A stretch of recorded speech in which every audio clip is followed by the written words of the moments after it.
बहुत ही डायनेमिक और बहुत ही आसान प्रोग्रामिंग लैंग्वेज, जिसका यूज़ बहुत ही बड़े बड़े चीज़ों को बनाने में होता है। जैसे कि मशीन लर्निंग की बात करें तो भी वो यूज़ होता है। अगर हम लोग आर्टिफिशियल इंटेलिजेंस की बात करें तो सारा का सारा आर्टिफिशियल इंटेलिजेंस इसी लैंग्वेज के ऊपर बना हुआ है और चलता है। तो इस प्रोग्रामिंग लैंग्वेज का नाम है पाइथन। पाइथन के यूज से दोस्तों हम लोग बहुत सारे चीज़ों को बना सकते हैं। अगर बात करें machine learning, deep learning, artificial intelligence, तो पाइथन के बगैर हम लोग इसे कर ही नहीं पाएंगे या फिर बहुत ही डिफिकल्ट हो जाएगा। ऐसा तो नहीं कह सकते कि कर ही नहीं पाएंगे, क्योंकि सारे प्रोग्रामिंग लैंग्वेज एक ही चीज़ों को एक ही चीज़ का ध्यान रखते हुए काम करते हैं। बस डिफरेंस ये होता है कि सिंटेक्स अलग अलग होते हैं, लिखने का तरीका अलग अलग होता है। लेकिन पाइथन का जो सिंटेक्स है काफ़ी आसान है और इसको लिखने में ज़्यादा प्रॉब्लम्स नहीं आती, ज़्यादा चीज़ों का ध्यान नहीं रखना पड़ता, तो इसके वजह से चीज़ें आसान हो जाती हैं। तो ये प्रोग्रामिंग लैंग्वेज ऐसा नहीं है कि बस डीप लर्निंग, मशीन लर्निंग और आर्टिफिशियल इंटेलिजेंस तक ही लिमिटेड है। इसके यूज से हम लोग बाकी सारे प्रोग्रामिंग लैंग्वेज के ही तरह वेब डेवलपमेंट या और भी बहुत सारे डोमेन में काम कर सकते हैं।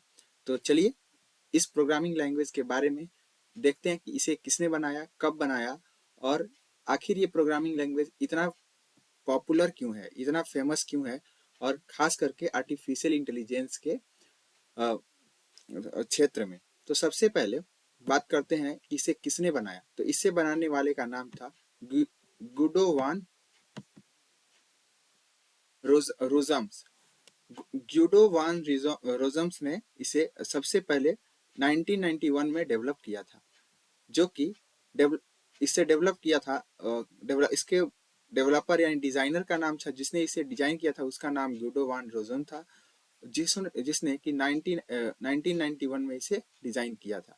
लेकिन ये completely developed Python software foundation के द्वारा किया गया था।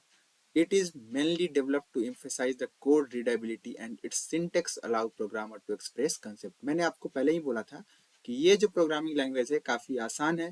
तो आसान कहने का मतलब ये नहीं होता कि कोई प्रोग्रामिंग लैंग्वेज आसान है, इसका मतलब ये नहीं हुआ कि उसके अंदर के कंसेप्ट कम कर दिए गए, नहीं। इसके अंदर का जो सिंटेक्स है इसे आसान बनाया गया है, ताकि इसका इसको लिखने में प्रोग्रामर को उतना डिफिकल्टी ना आए जितना कि अदर प्रोग्रामिंग लैंग्वेज में आता है। जैसे अगर आप सी प्रोग्रामिंग या सी प्लस प्लस प्रोग्रामिंग या जावा प्रोग्रामिंग पढ़े हुए हैं तो आप देख सकते हैं कि उसमें आपको कॉमा, सेमी कॉलन्स, इस तरह की चीज़ों का भी ध्यान रखना पड़ता है। लेकिन पाइथन के अंदर इस तरह का कोई भी कंसेप्ट नहीं है, तो यहाँ पर हमें ये चीज़ों का ध्यान नहीं रखना पड़ता है, तो ये चीज़ें आसान हो जाती हैं। उसके बाद अगर हम बात करें कि पाइथन किस तरह का लैंग्वेज है, तो ये भी एक हाई लेवल प्रोग्रामिंग लैंग्वेज है, जिस तरह की जावा है और भी बाकी सारे लैंग्वेजेस हैं। और अब बात करते हैं कि ये लैंग्वेज इतना फेमस क्यों है। तो देखिए, किसी भी प्रोग्रामिंग लैंग्वेज का फेमस होने के पीछे का रीजन होता है उसके अंदर का फीचर्स, यानी उसके अंदर का जो क्वालिटी है वही उसको फेमस बनाता है।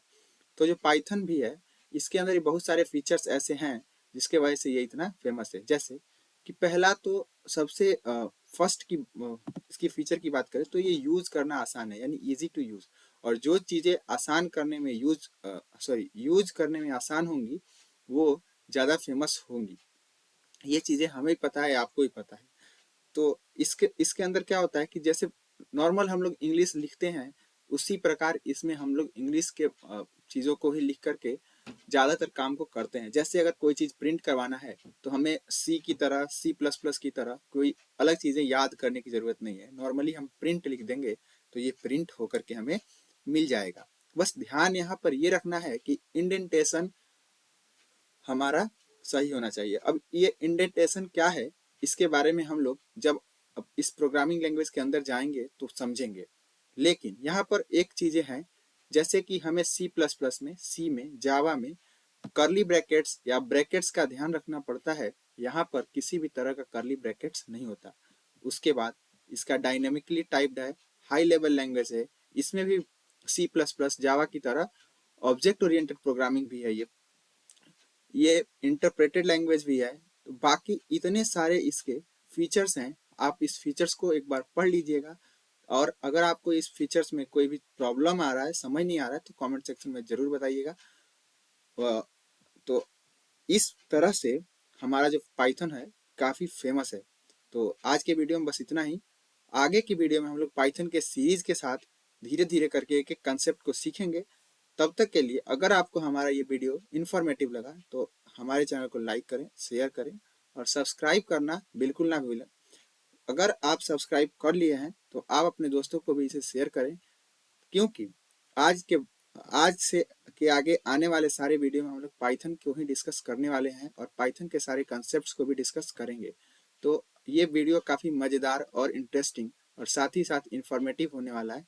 तो आप इसको शेयर करना ना भूलें, ताकि आपके सारे दोस्तों को भी ये इन्फॉर्मेशन मिल पाए। Thank you.